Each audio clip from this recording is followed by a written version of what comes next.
Welcome to AARP, Arizona Hispanic Connection. Educate. Celebrate. Connect.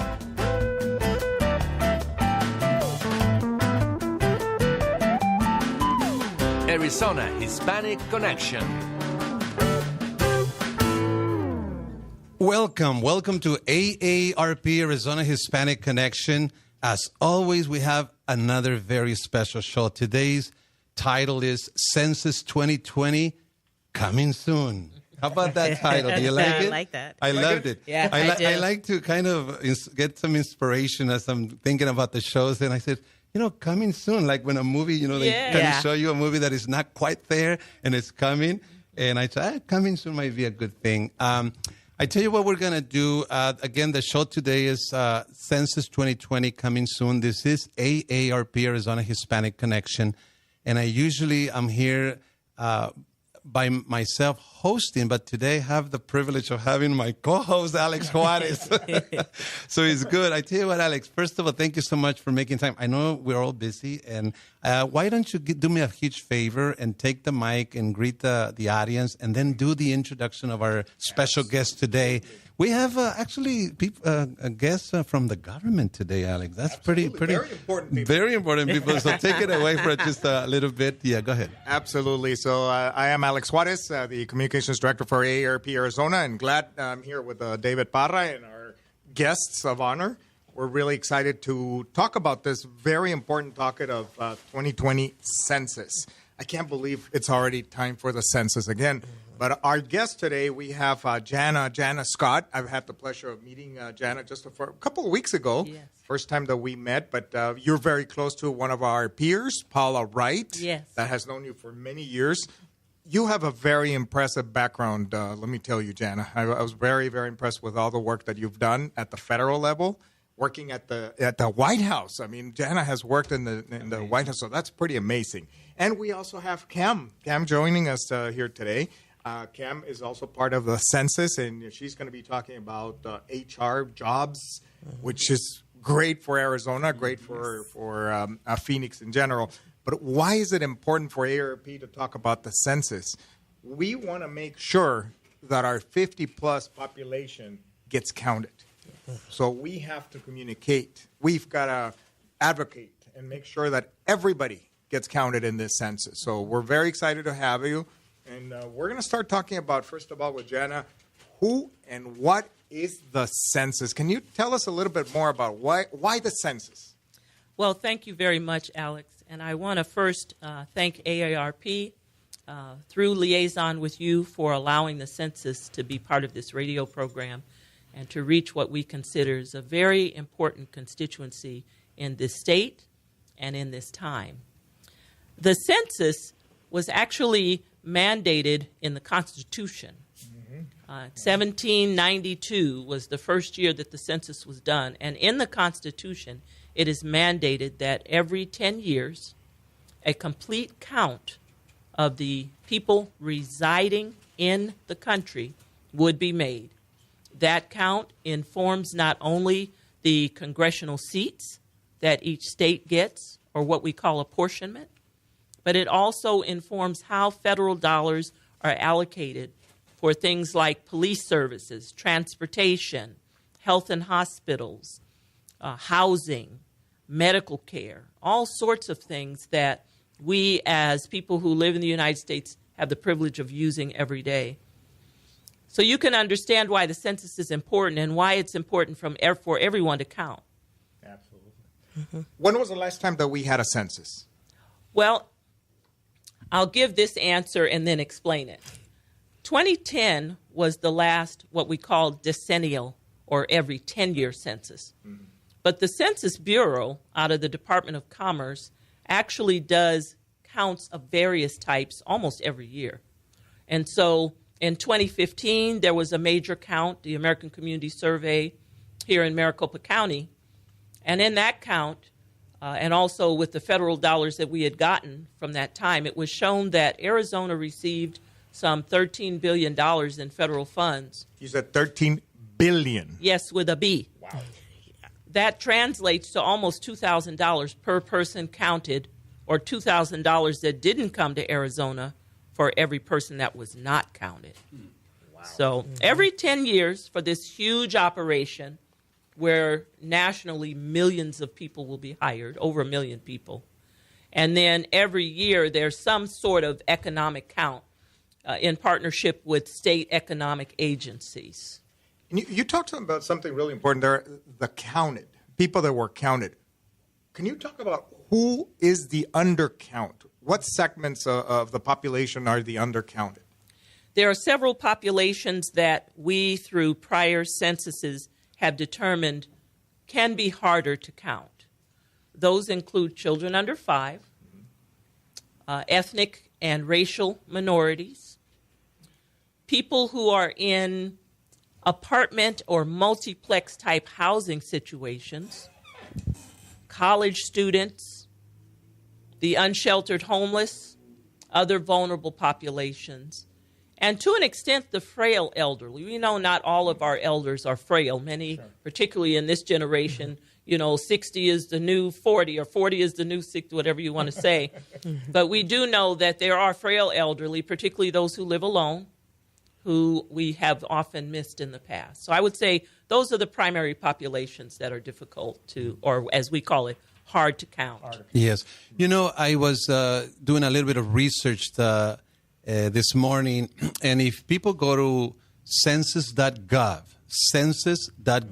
there is just a ton of great information about the history of census. And I was so impressed because every 10 years there seems to be changes in the way censuses are done.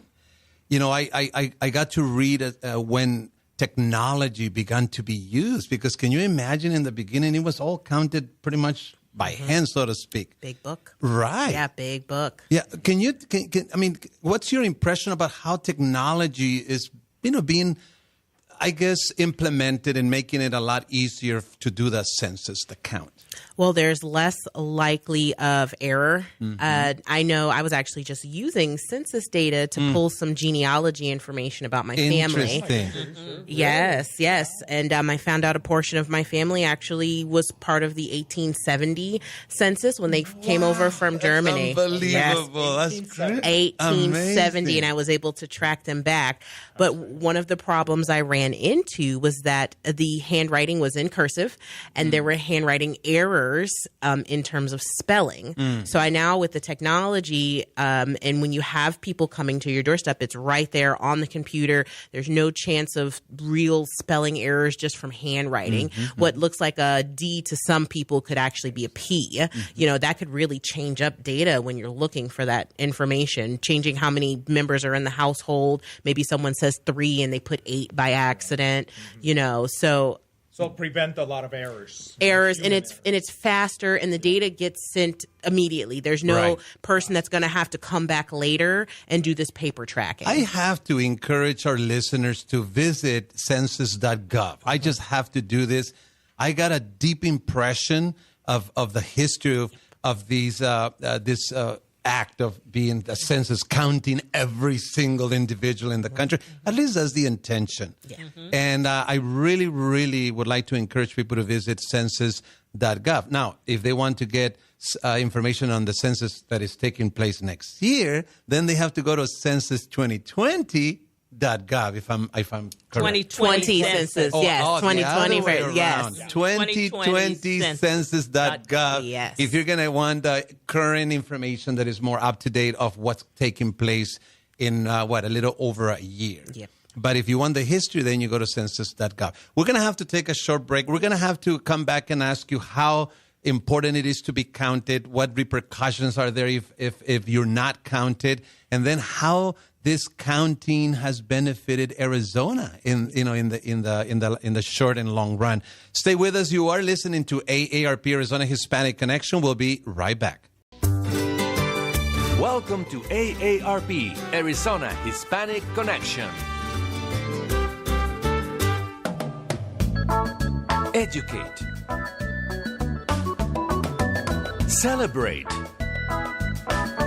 Connect.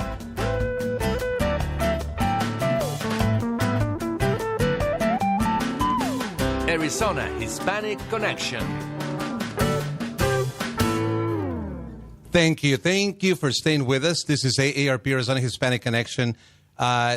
Important subject. Some people may think it's early, but this is a long process, so they have to start 2 years in advance. So let's just get, again, to right down to the questions because of time.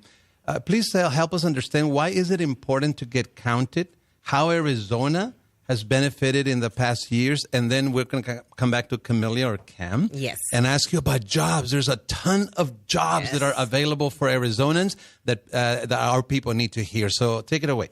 It is important for everyone to get counted so that the resources that come as a result of population will be appropriately allocated to the state. In addition, it's important for everyone to get counted so that the political power that comes from congressional representation is properly apportioned. One example was in the last, many people will remember Maricopa County, that we were receiving an additional seat, which is now filled by Congressman Greg Stanton. District 9 is a new seat. Right. So that means, Jana, that if after the census, after we get counted, we grow. I mean, the state grows by a certain number. That there is a possibility that Arizona receives additional seats. Yes. Could you start the jobs conversation? Absolutely. By all means. Yes. And this is a super important part of our conversation. Again, this is just the beginning. We're going to have more shows on the census. We just wanted to introduce the subject. So, Camelia, please help us understand this matter of jobs, what type of jobs are available, where people can apply. We have at least 10 minutes for you to help us understand how this is being carried out. Okay, perfect. So right now we are what's called early operations. So Arizona is one of the large states. So we will have 6 offices opening here in the state of Arizona, including 1 out of only 2 national processing centers for the entire country, including all of the territories that are under the United States. So these are called area census offices. Each office will have between 40 to 60 full-time office staff. Within those offices, we will then have 5 managers. We will have an IT manager, a recruiting manager, an administrative manager, which is what my title is. We will also have what's called a lead census field manager, and then we will have our head office manager who oversees it. Every manager underneath them then has office supervisors, and then clerks. So a lot of these job titles will come up maybe as a IT technician, and then you would be in the office underneath an IT manager. So right now in Arizona, we have 1 office that is scheduled to open, which is right in downtown Phoenix. We will have several spread out. We will have 1 in Tucson, 1 in Flagstaff, 1 in, is it West Rock? It's very far northwest. Window Rock? Window Rock. Or is that southeast? I know they had 1 in Yuma, but they moved that one. Either way, we will be spread out all over. And then outside of office staff, total, at least right now, for what we have called address canvassing, we need 7,187 people. So that's over 7,000 jobs that we need just for one portion of 2020 census here in Arizona. So those address canvassers, if you decided this job was for you, you are actually going to be going out to different locations and actually updating the maps. So this is not the portion of the census where you're going to be going and talking to people just yet. So let's say if there's a new development out in Gilbert, if you were an address canvasser living in the Gilbert area, because we do try to keep people grouped where they are at home, you would be sent to this new development to keep track of all of the new addresses that are going to be in that area. Same thing for new apartment complexes that are opened up. That is the job duties of the address canvasser. And for that position, what are the minimum? Do you happen to know what the minimum requirements are and what the pay is, what range is? So the pay range for these positions, and this also includes office staff, is between $14.50 an hour and $19.50 an hour. And then if you are upper management, it goes up from there. So very, very well-paying jobs. Also as well, in terms of time, all office staff is full-time, while if you were a field staff, you would be actual flexible part-time. You know, however you need it in your schedule, we'll take it. Yes. Now, help us, Camila, the process. You know, we have people out there listening to you. They said, wow. Actually, my wife in the last census, that was in 2010, she actually went through the process. She went to Denver to be trained. And in the end, there was some changes that did not require the position for which she was going to be hired, and eventually she did not end up working. I'm sorry. But the process was really good for her. Yeah. So where can people get information to apply for jobs? Okay, so if you're listening out there, grab a pen, a paper. It's 2020census.gov/jobs. That is how you would apply to any field positions, is how we classify them. So right now we're hiring for address canvassers. So if that is something that you're interested in, that's where you want to go. If you were looking for either a clerk or an office supervisor position, again, 2020census.gov/jobs. And if you're interested in the open management positions, you would go to usajobs.gov. We do have several specialty positions that are open right at this moment. We are actually looking for an IT manager at our first office.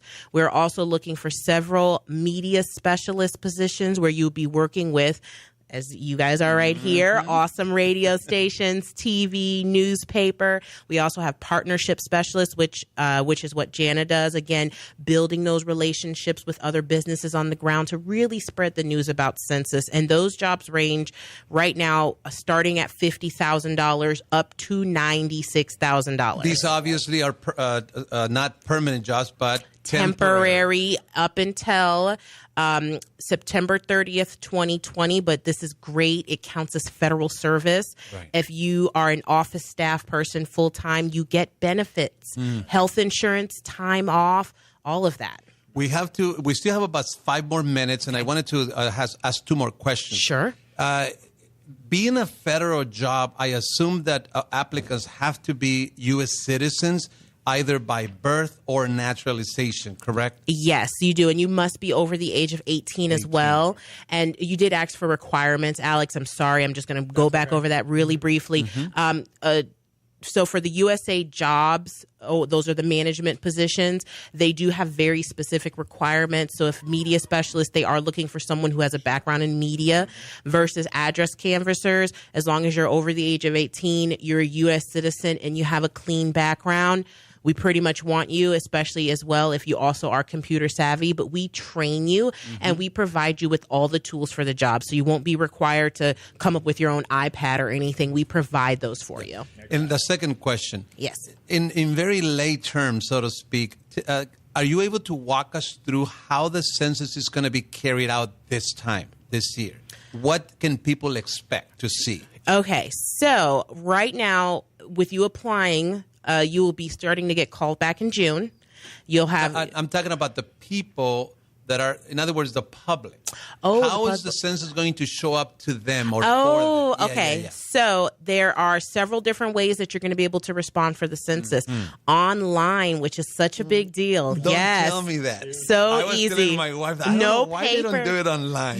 It's completely online now. Amazing. So you don't have to worry about paper. If you do, you can do by telephone as well. So are they going to get an email of some sort? You'll be able to go online. You'll get self-response. So you have to take the initiative to go online if you want to do it online? Is that right, Jana? Yeah. Sorry about that. Come on, yeah. Everybody will get a mailing that has a code in it associated with their household, and then once you get that mailing, it'll say you can do one of the 3. So what are the 3?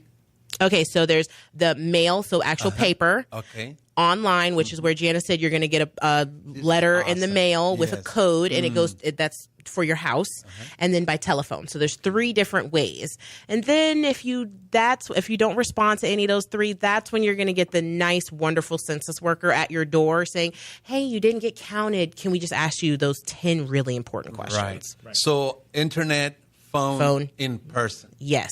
And I Mail. Mail. You'll be able to do paper. That's right. Yes.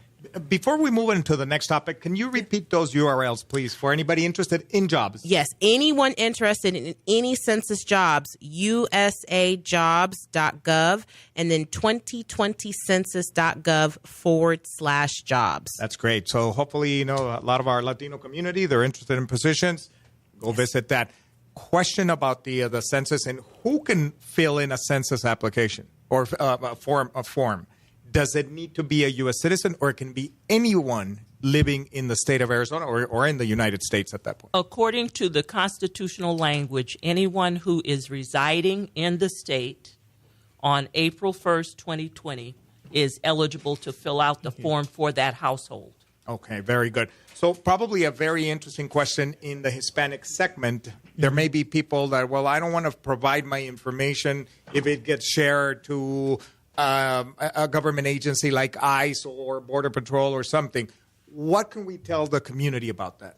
We are barred by both the Constitution and by law from providing any census information other than the statistical summary, which goes to the president and then ends up in the data that people use. But we are not allowed to provide personally identifying information to anyone else. Excellent. Not safe. even outside the Census Bureau. And the reason is because the census is mandated by the Constitution to protect the privacy of the individuals who respond. And if you don't protect the privacy as a census employee or anybody else, you are facing massive fines as well as jail time. You've heard it here. You've heard it from Jana. You've heard it from Cam. Very important. And I think that there's another important thing that the census doesn't get identified, or you don't get identified by a name, but more by an address, correct? By the address and the individuals who live at that address.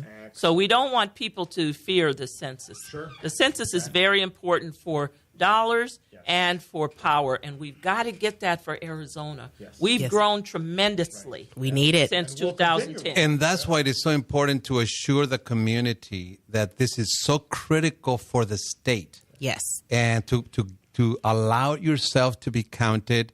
There is a by law, your information is confidential. Safe. And if you do not get counted, the state loses pretty much lots of money. They lose. No, they lose. Make it very, very personal. While this particular, we're looking over those who are over 50. I'm doing this because if my kids don't get counted, children have to be counted too. Grandkids, nieces, nephews, foster kids. That means they don't get money for school.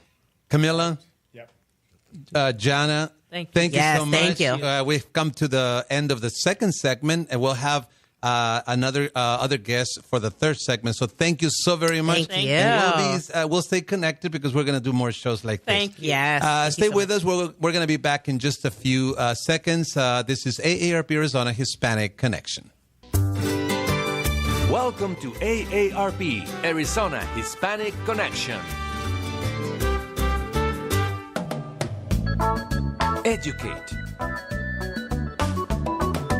Celebrate. Connect.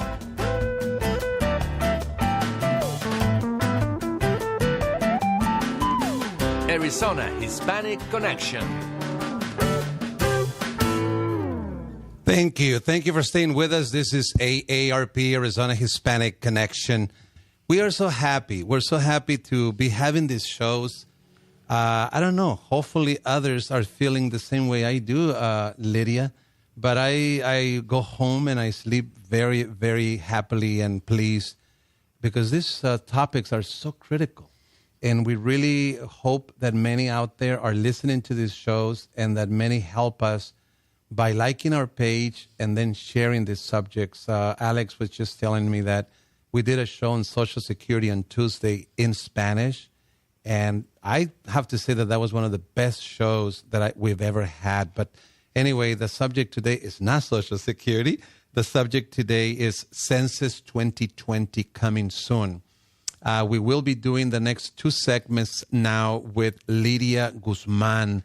Lydia Guzman, she needs no introduction. I think a lot of us, many know Lydia Guzman from Chicanos por la Causa. You are a LULAC member. You're an advocate for many, many years.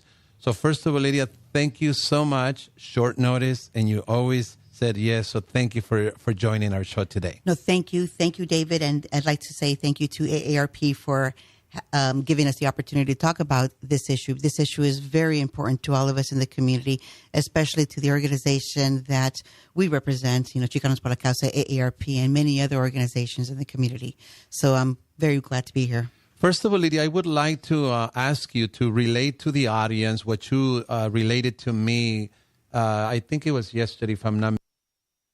There is a coalition of many organizations, not only Latino organizations, but many of them are Latino organizations that have basically formed this coalition because they see the immense need of getting the word out and really impressing upon our community to allow themselves to be counted. Would you share just a little bit about that coalition? You bet.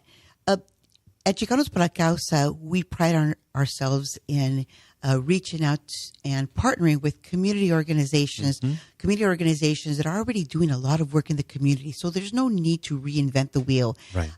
Many times it's through their clients and their constituencies that we can get a lot accomplished. A lot of times it happens to be in the areas of information sharing, educating, empowering, engaging. And a lot of our causes many times intertwine. So when the issue of the census and the discussion started coming up, we said, well, my goodness, we've already worked together on so many different levels when it came to issues of, like the Affordable Care Act, or when it came to issues on, helping some of the immigration stuff with DACA or anything. So, we come together and we support each other. And so it only made sense that we come together again and start talking about these issues and how we're going to properly address and take a proactive role in doing some outreach, especially to the Latino community. And something that really impressed me this morning, Lydia, is when I was doing a little bit of research on the census, there is just so many benefits, if you will, of being counted.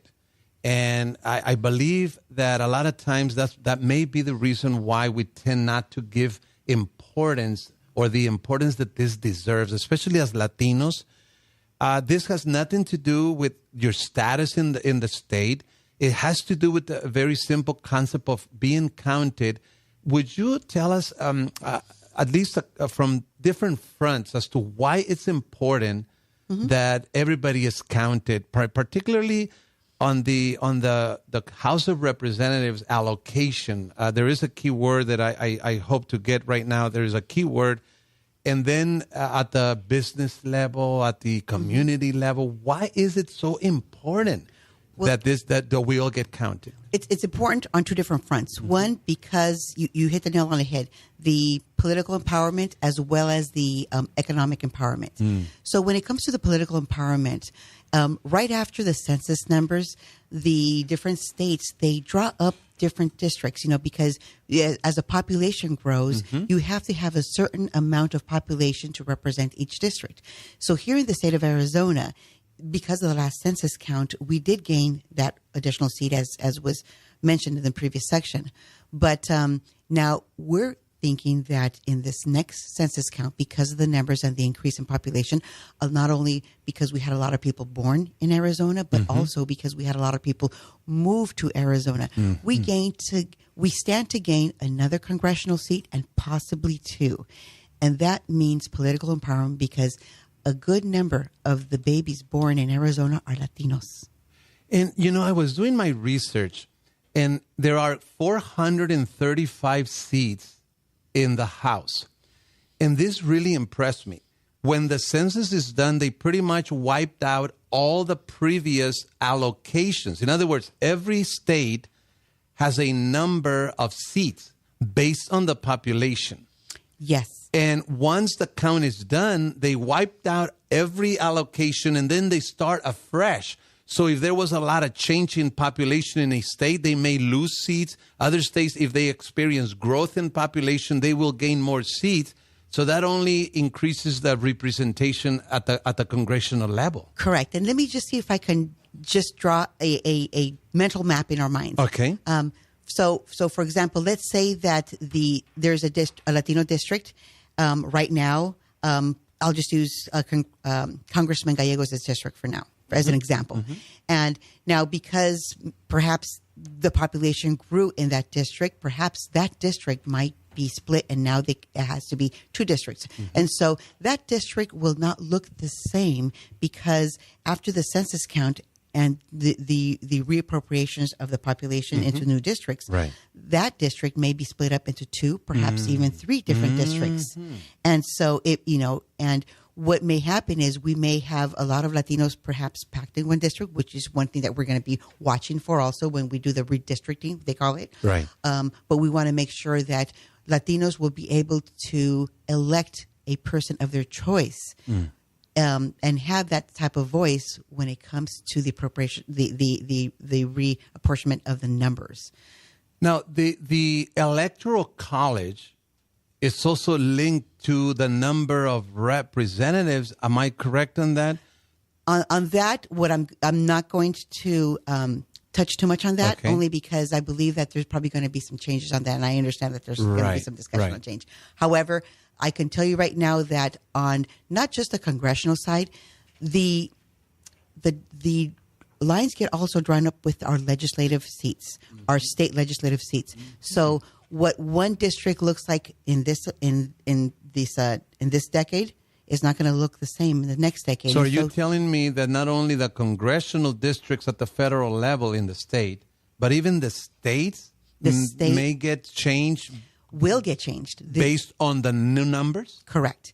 So based on the newness, and so basically, and we've seen this a lot when you have court challenges, because they want to have what they call competitive districts, and these competitive districts have to be districts that are, obviously we have districts that are majority Republican, other districts are majority Democrat, but then you also have what we look out for is Latino districts, and we call that minority majority districts. And so we want to make sure that we're not packed too tight that we only have one seat in the legislature. Right. Well, that's a guaranteed seat for us, but maybe splitting them up into sections where we are competitive and we're still able to elect representatives of our choosing. I was born in Mexico, and I came to the United States when I was 12 years old, became a U.S. citizen eventually. And I remember the census being done as a kid in Mexico. Then I vividly remember 2010. But it was not until this time, you're talking about a person who has been in the country for 40 years, that I had a deep impression about the census, Lydia. And that's why it is just, I see it as a critical thing for everyone, but more so for our state, for the states to get money. Yes. Because money is going to come our way based on numbers. So let's say that we are 7 million and only 5 million are counted, just for the sake of an example. Then we're going to get less money. Yeah, let me just say, I know that we had our census representative talk about like a round number of about $2,000. So the exact number here in Maricopa County, we looked at, there's a program that the census has called Roam.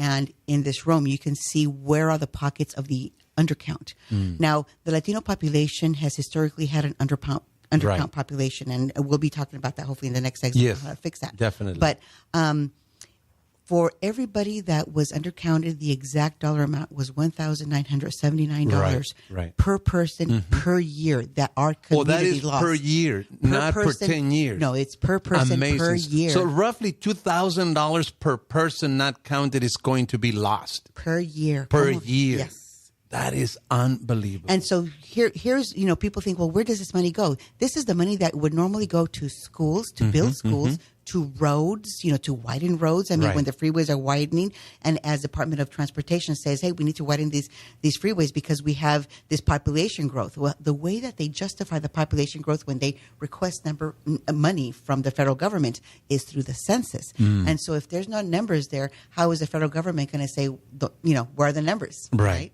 So everything from schools, roads, hospitals, libraries, parks, all of those things is where we lose out. And I have a list of areas. For instance, is the money, is the electoral college allocation or the number of seats in the House of Representatives. But then you're talking about the businesses that need to make decisions as to where to set up a business. So they look into the data to determine that. Then you have your community groups. You have your charity work that some organizations want to do, and if they're not counted, then they're not going to know where the need is. Correct. We're going to have to go on our last break, but let's pick up on this conversation about the business, the community, and the individual, and then we're going to close by talking about why Latinos potentially don't like to get counted. We'll come back. Stay with us. You are listening to AARP, Arizona Hispanic Connection. The subject today is Census 2020 coming soon. Stay with us. Welcome to AARP, Arizona Hispanic Connection. Educate. Celebrate. Connect.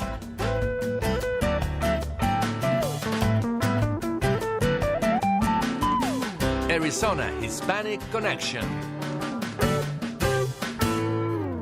Thank you. Thank you for staying with us. This is AARP, Arizona Hispanic Connection. Census 2020 coming soon. Again, you announce this when there's a movie coming up and you're trying to prep people, right? Well, that's exactly what we're trying to do. We're trying to prep our community because the census, I have to say this again, Lydia, I have never been as impressed as I am this time around with the census of how critical it is. I began to see the political repercussions, the funding repercussions, and then how important the data is for businesses who want to determine where they want to open up businesses, and then charity that would like to perhaps channel their charitable work. Mm-hmm. If they don't know where the needs are, then they're going to take them somewhere else. If we don't let ourselves be counted. Lydia, you know our community extremely well. What can we say about our community in terms of what do you think is their understanding of the census? And is there a fear? And what is that? And what are we going to do this time different to make sure that everybody understands that it is critical and basically let them know that this data is not used, is not shared by law? Go ahead. Sure. So first of all, I just want to say that, and stress what was said earlier by our friends from the census is that this information cannot be shared, not by the census workers. They're not going to share it with immigration. Now, the challenge is in counting those communities that are hard to count, because that's the term. It's hard to count communities. Right. The Latino community has been typically been categorized as a hard to count community. The challenges has been several. For our Latino community, we've had the problem with the language barrier. We've had the problem with the immigration status. And I'll stop right there before I continue. And let me just explain that regarding immigration, people are under the impression that only citizens should be counted, and that is not true. This is a population. This is a count of the population. Right. Okay. Let's repeat that. Yes. So this is a count of the population, and our population, regardless of their status, is not invisible. And this is in the Constitution of the United States of America. Correct. In other words, the count is clear in the Constitution that it's people. We are counting the people the that reside, that live in the United States. It has nothing to do with immigration status, correct? Correct. Now, another thing that we have found in our Latino community is that people were filling out the census and only counting adults. Therefore, we have also a huge undercount with our children. And so we've seen stories over the last 10 years of schools having to close down because there's just not enough schools, and the schools are overpopulated. Not only do we not have the problem with the lack of teachers, but we also don't have the classroom space because we don't have enough. And those school districts use those numbers. Obviously, they see the enrollment, but when you have the brick and mortar buildings, those are the ones that, are actually going to house the students. Now, continuing on with another challenge that our Latino population faces is poverty. And I'll just say that, unfortunately, our Latino population is disproportionately lives in poverty communities. And this is the first time that the census will be putting out the questionnaire over the internet. Not everybody has internet connection. Oh, I see. And so this is going to pose a problem. Right. So it is going to be incumbent upon all of the members of the coalitions.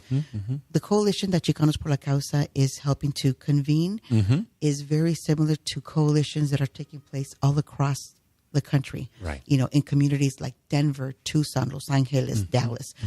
And these coalitions are going to do the best they can to talk about the different ways that you can respond to the census. Right. Because there's 3 ways. There's internet, telephone, and paper.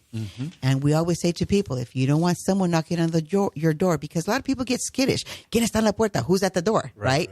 If you don't want someone coming to the door, please respond to the census. So this is actually, these 3 options give perhaps those folks that may be hesitant, afraid, even more options to participate, correct? This is correct. Right. So our job in the coalitions are going to be to not only educate the community, but to also help them understand what, the very things that we're talking about here.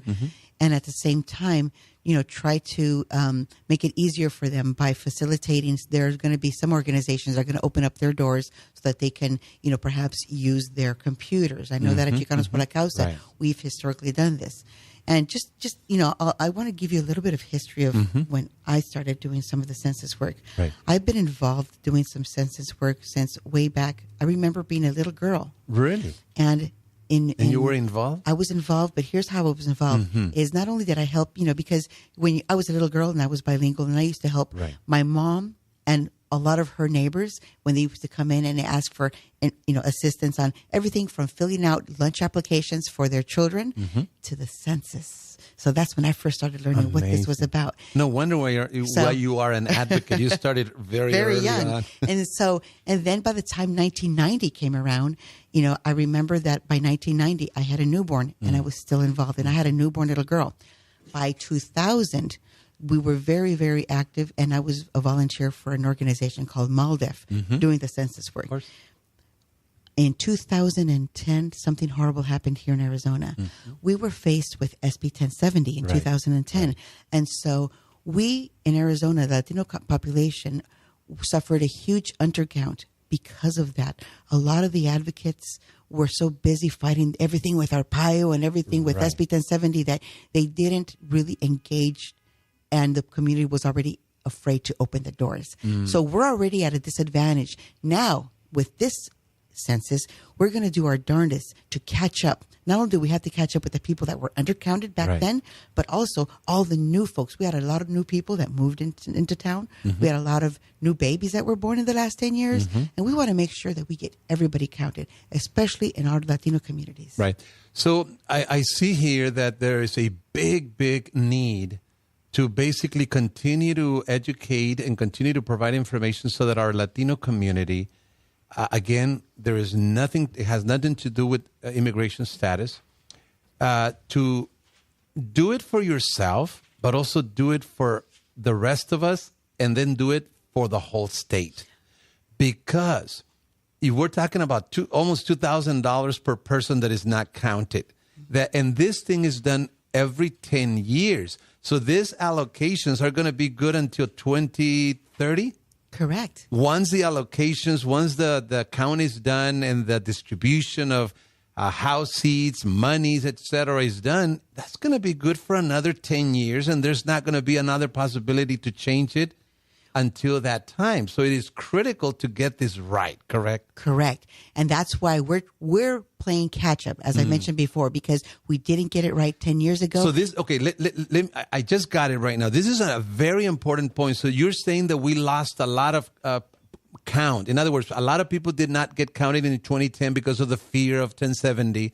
Therefore, we lost a lot of money. So then you're saying that we need to catch up by having everyone be counted so that we get whatever we didn't get then, and then pretty much get up to date with our numbers, correct? Correct. Now, we also want to show, because we always said it, the Latino population is growing. This is our opportunity not only to say our population grew by this much, right, but when we use those census numbers, we're also able to show numbers of what our consumer power is, as well as our political power. And this also makes a difference because the people in Washington, D.C. that make laws, a lot of times they make laws, and if they don't see a lot of Latinos, chances are they're going to overlook what's important to our community. And AARP has very close to 38 million members nationwide. We are coming very close to the first million in Arizona. And that gives AARP a lot of power in Congress, because Congress then sees, wait a minute, AARP has 38 million. I better understand what they are advocating for, because then all those members are going to know. So that gives AARP lots of leverage and a lot of power to advocate. So are you saying that if the same thing happens now in the realm of the Latino community, that will give Latinos more power to advocate once the real numbers of us here in this country are known? That's correct. And when you know what the real numbers are, you start learning about what your constituents want. And when you start paying attention to what your constituents want, how are you going to know your constituents exist unless you look at those numbers?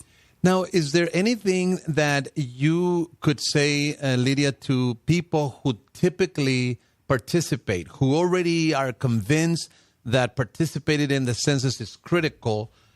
What can people like that do in terms of getting the word out, making sure that they encourage friends, neighbors, family members?